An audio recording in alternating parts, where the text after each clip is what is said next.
খেলা বলতে গেলে শুধুমাত্র ভারতেই হয়, বেশি হয়।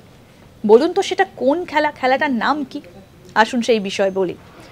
খো খো একটা ঐতিহ্যবাহী দক্ষিণ এশীয় খেলা, যা প্রাচীন ভারত থেকে চলে আসছে। এবং আমরা অনেকেই হয়তো এই খো খো খেলার নিয়মকানুন সম্পর্কে জানি, অনেকে ছোটবেলাতে খেলেওছি। এটি কাবাডির পরে ভারতীয় উপমহাদেশের দ্বিতীয় জনপ্রিয় এবং ঐতিহ্যবাহী একটা খেলা। খো খো একটা আয়তক্ষেত্রকার কোর্টে খেলা হয় এবং যেখানে একটা কেন্দ্রীয় গলি দিয়ে দুটো খুঁটি সংযুক্ত করা হয়, যা কোর্টের উভয় প্রান্তে থাকে। খো খো খেলার বেশ কিছু নিয়মাবলী রয়েছে এবং বিভিন্ন জায়গায় বিভিন্ন রকমভাবে খেলা হয়।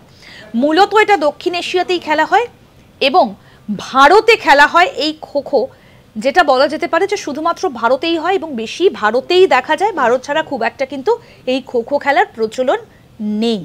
কাবাডির মতো খানিকটা, কিন্তু পুরোটা একই রকম নয়।